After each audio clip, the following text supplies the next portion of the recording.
What is up, everybody, and welcome to Studio de Jeffrey on the day of the autopsy. Cowboys lose to the Broncos 30-16. Now we get to play the game of why. What happened? And you have to start with the very real premise in the NFL, and that very real premise is, earmuff it for me, kids, shit happens. The Buffalo Bills lost to the Jacksonville Jaguars. That happened. Falcons went on the road and beat the Saints, blah, blah, blah, blah, blah. Who did the Giants beat? The Giants beat a team that's much better than them. The NFL is designed for this crap to happen, and sometimes it happens. The Rams got smoked by the Titans. The Giants beat the Raiders. NFL gets wild sometimes. Eagles almost beat the Chargers. But that dodges the part that matters, I know, to Cowboy fans. The part that matters to Cowboy fans isn't that, hey, things happen in the NFL. It's, hey, what happened to my team? And the answer to what happened to your team is everything. That was the worst game I have ever seen Dak Prescott play. I realized that this has always been an argument from a lot of people about Dak, like the 8-8 year where he had huge numbers because he kept them in games and gave them a chance, and the defense was awful and the special teams were awful and their starting field position was always awful. And it was like, oh, that was all garbage time. No, it wasn't. Yesterday, that was garbage time. Yeah, down by 30 in the fourth quarter, that was garbage time. So Dak's numbers at the end of it end up looking almost okay, and they shouldn't. He was awful. Until that game was over, and the Broncos were like, what do we care? You want to keep trying? Keep trying. Dak was bad. Why? Part of it is things happen. I believe a big part of it is your offensive line was atrocious. Atrocious, I say.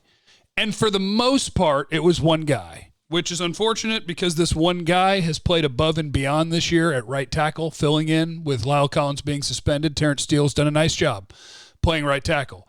Terrence Steele is a backup offensive tackle, and it appears that he's a good backup right tackle and an awful backup left tackle. Terrence Steele allowed 9 total pressures, 7 hurries, a hit, a sack. If you want to hear how the rest of the line did, Lyle Collins, 3 hurries, Zach Martin, 2 hurries, Connor Williams, 1 hurry, Tyler Biadasz, 0, Terrence Steele, 7 hurries, plus a hit, plus a sack, 9 total pressures. That is a gigantic number. That is not good. Terrence Steele was really bad, which is interesting. And to a lot of people begs the question, should they have done it the other way, where Lyle Collins plays left tackle and Terrence Steele plays right tackle? And my answer to that is this. And I know that in sports radio and sports TV, the answer has to be yelling about how everybody effed it up. But realistically, do I believe Lyle Collins is a better offensive tackle than Terrence Steele? Of course. He's definitely a better right tackle. And after seeing Terrence Steele play left tackle for that entire game, do I think Lyle Collins could have done a better job than that? Yes, I think so. Going into it, I believe what they did was they found their way to get LC back on the field at his position, right tackle. Terrence Steele in training camp was a swing tackle, and swing tackle means you're the backup. You get ready to play both positions. Lyle Collins hasn't played left tackle since the year 2014. So some people think it's incredibly easy, and you can just, oh, he did it before, just go back over there. Or even if somebody's never done it before, oh, just go over there, it's easy. Talk to guys who train offensive linemen, talk to offensive linemen, they'll tell you it ain't that easy. When the entire world flips on you, it ain't that easy.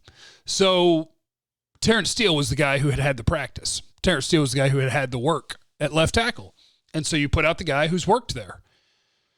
Problem is, I don't think they gave him enough help.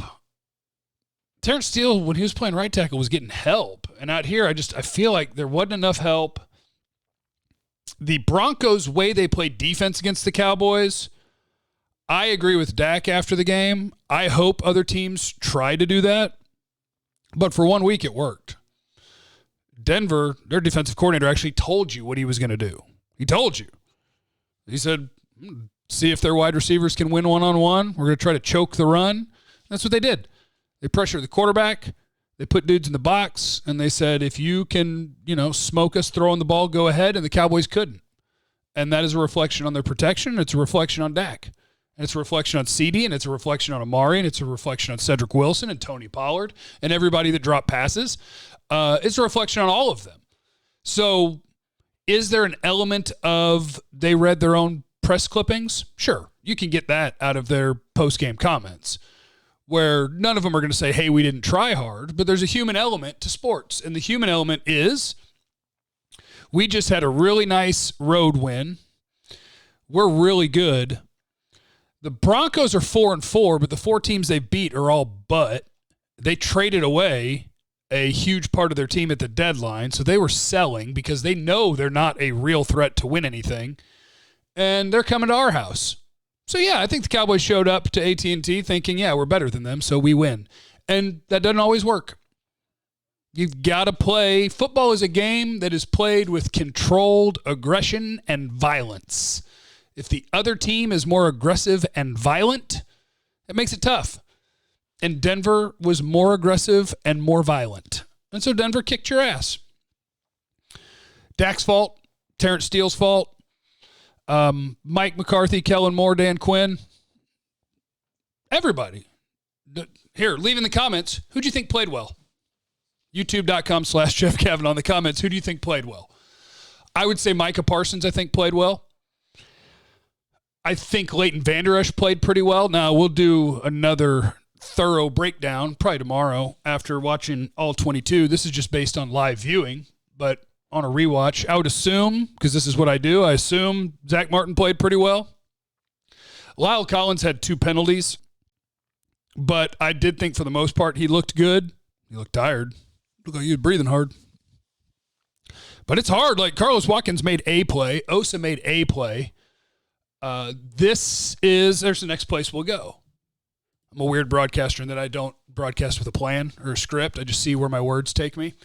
Next place that we'll go is the Cowboys probably aren't as good as everybody thought that they were, because this is how things work. You remember when Carson Wentz was about to be the MVP of the league before he got hurt? Do you know how he was going to be the MVP of the league?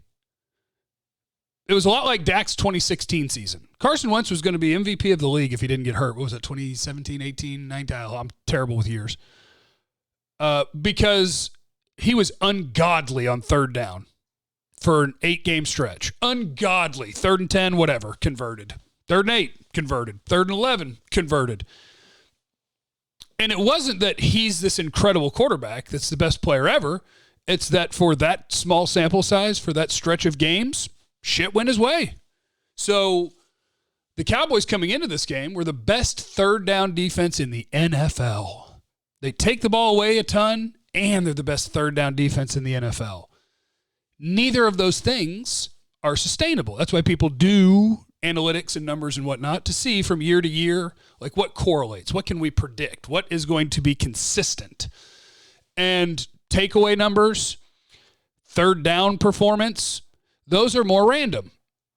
It depends what the offense does. It depends if somebody guessed right. It depends if you called the right defense. So the Cowboys being the best third down defense in the league, does that mean you're going to be the best third down defense against Denver? No, of course not. And it doesn't mean anything for next week or the week after. Your individual players, you can have faith that they're good players and that they're going to do well. But if you're looking to predict how well you're going to do on third downs, good luck, because it's going to go wee. That's the way it goes. So, also with Trayvon Diggs.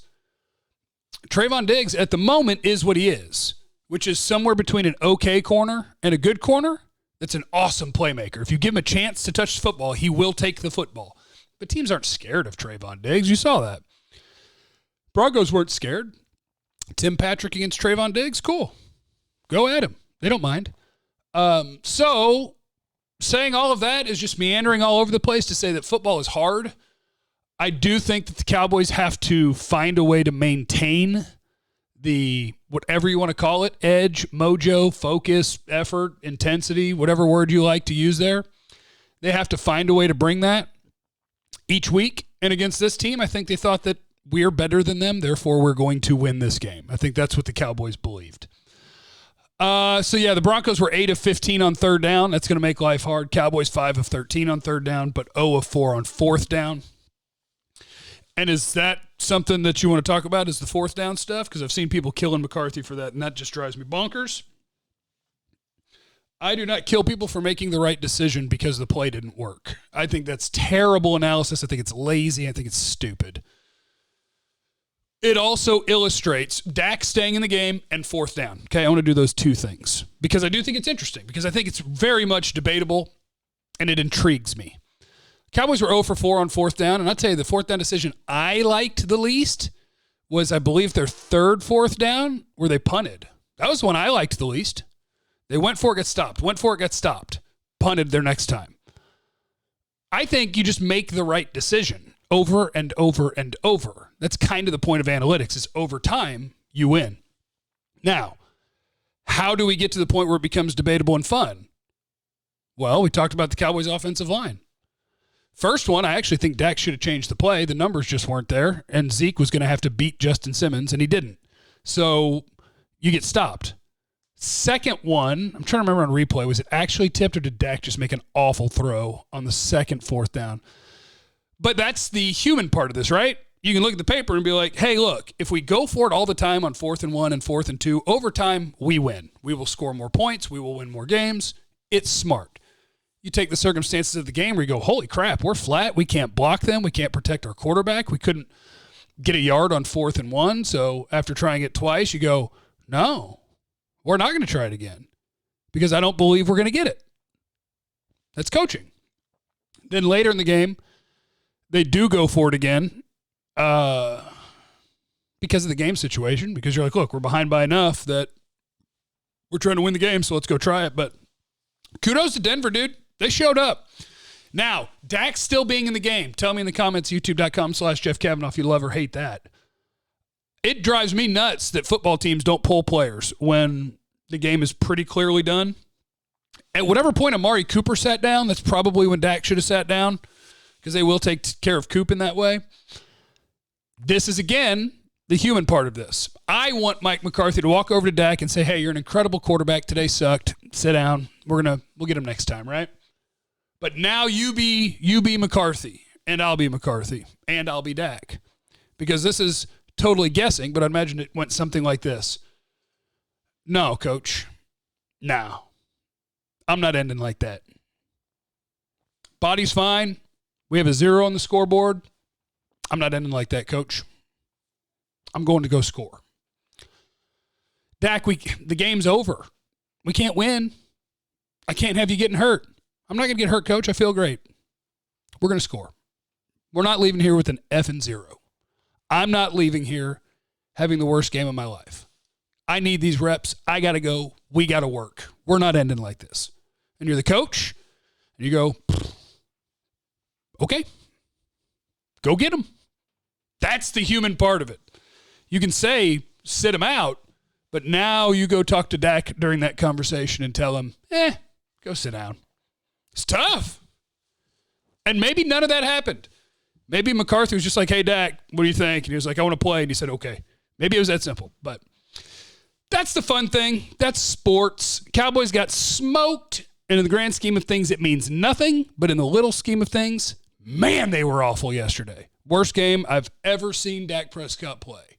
Bad. All right, leave in the comments what you want to talk about tomorrow. I'm sure we can figure some things out. Remember, you have no idea what anybody's going through. Be cool to everybody. I love you. Bye.